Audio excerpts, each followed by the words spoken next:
Hey guys, today I'm going to give you my spoiler-free thoughts on Meg 2, The Trench. Now this movie is a follow-up to 2018's Meg, which basically was Jason Statham as a rescue diver taking on I think it's like 75-foot prehistoric shark, a megalodon, and it walked the line between like serious and ridiculous, but it still was a little bit more, it was like scientific and like there was like actual clear-cut points in the movie.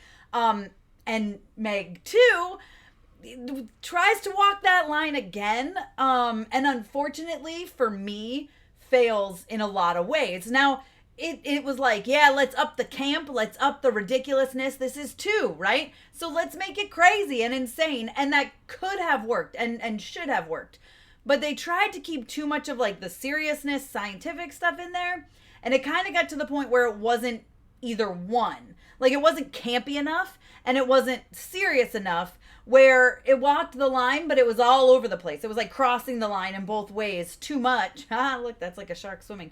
It was not intended. But you know what I mean? Like it just made it so that neither side worked. It's Jason Statham and taking on a shark, a megalodon, except this time there's multiple megalodons, which gets ridiculous. There's a giant octopus. And then we've also got dinosaurs and like these eel-like creatures with legs. Like they swim and then they have legs on. I don't know. They went like too crazy. And here's the thing.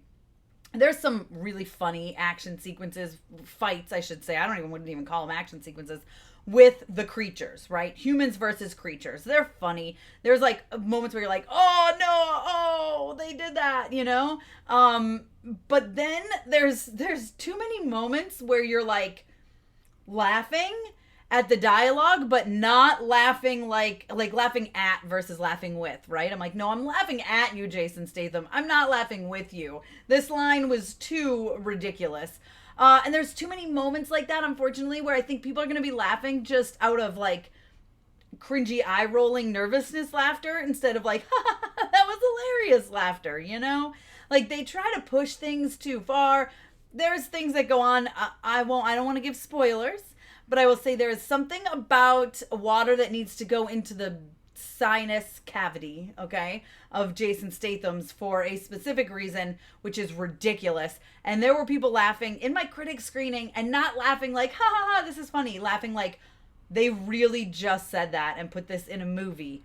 Wow, I don't want to say this is a bad movie. I don't know if I would use that word, but it's not a good movie. Like, I don't know. I enjoyed the first one for what it was, and this one just too many misses for me, right? There's some one-liners that are not that great. The character of DJ is the only one who really delivers on the comedic timing. The rest of it really doesn't work like the entire way through. I don't know what it is. There's predictability, like too much predictability. Instantly what's going to be happening with certain people. Maybe there's going to be certain people that betray people, stuff like that. And right from it's very obvious. For me, it was obvious anyways. I was not shocked at all, not surprised at all.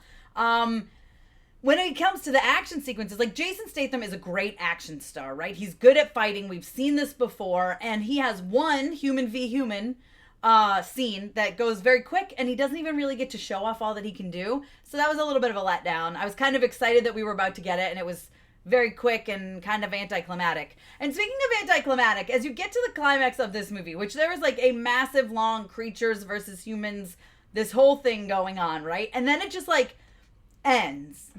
And you're like, okay.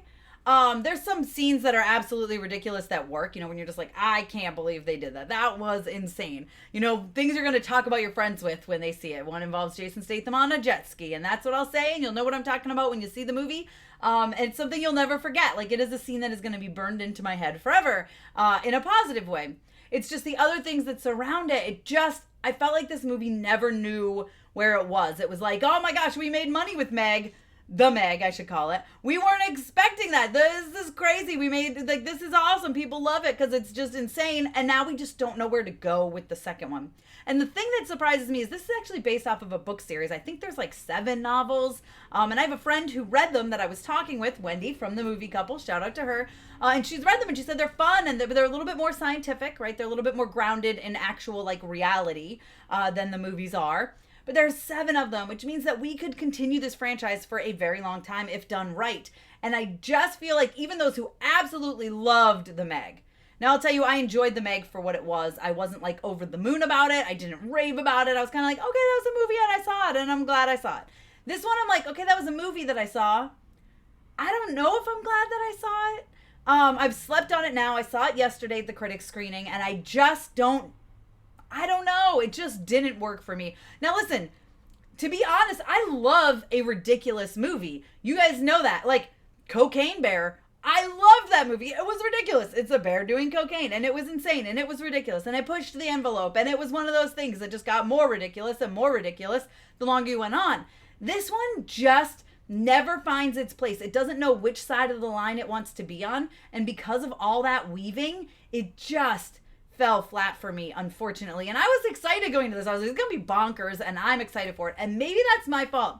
Maybe I put it up a little too high and I was like, this is gonna be fun. And like, yes, there are moments where it's fun, but it's more ridiculous stupid than ridiculous funny.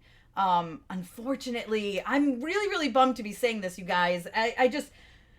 I'm going to give the movie a 1.5 out of 5 because there are some great scenes and some great moments in this. I just felt like the plot never really made sense. They didn't care to even try to make it make sense. Too many of the jokes fell flat. The comedic timing wasn't there, and there wasn't enough action, like human versus human action. Now, when we get the action stuff like, you know, creature versus human, there's some good moments, but it's also some moments where you're like, okay, like this is going on too long and nothing that exciting is happening. And it doesn't always look great. It's not always pulled off well. There's some crazy kills, of course, some crazy deaths, but they don't always work.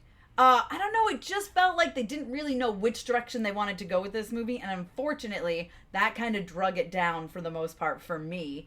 But you know, I say go out and check it out. Definitely head to theaters and check it out this weekend if it's something you really are invested in. If you really loved the first one, you might really love this one. Or you might, if you really love the first one, you might like this one. Because I liked the first one and this one was just a little too, I don't know, man. I just felt like it couldn't pick a lane for me. It couldn't pick a lane. And that's very unfortunate. But again, there are some really fun scenes as well. So I've got to give it props for that, which is why it gets a 1.5 out of 5. You guys let me know if you're excited for Meg 2 The Trench down below in the comments. If by the time you got to this review, you've already seen it, it's out in theaters now. So yeah, let me know what you thought if you already saw it. Be sure to give me a thumbs up. Don't forget to subscribe. Hit that notification bell so you don't miss out on more videos like this one. Follow me over on Instagram, Twitter /X, whatever it is, TikTok. Check me out at MamasGeeky.com, and I'll see you next time, guys. Thanks.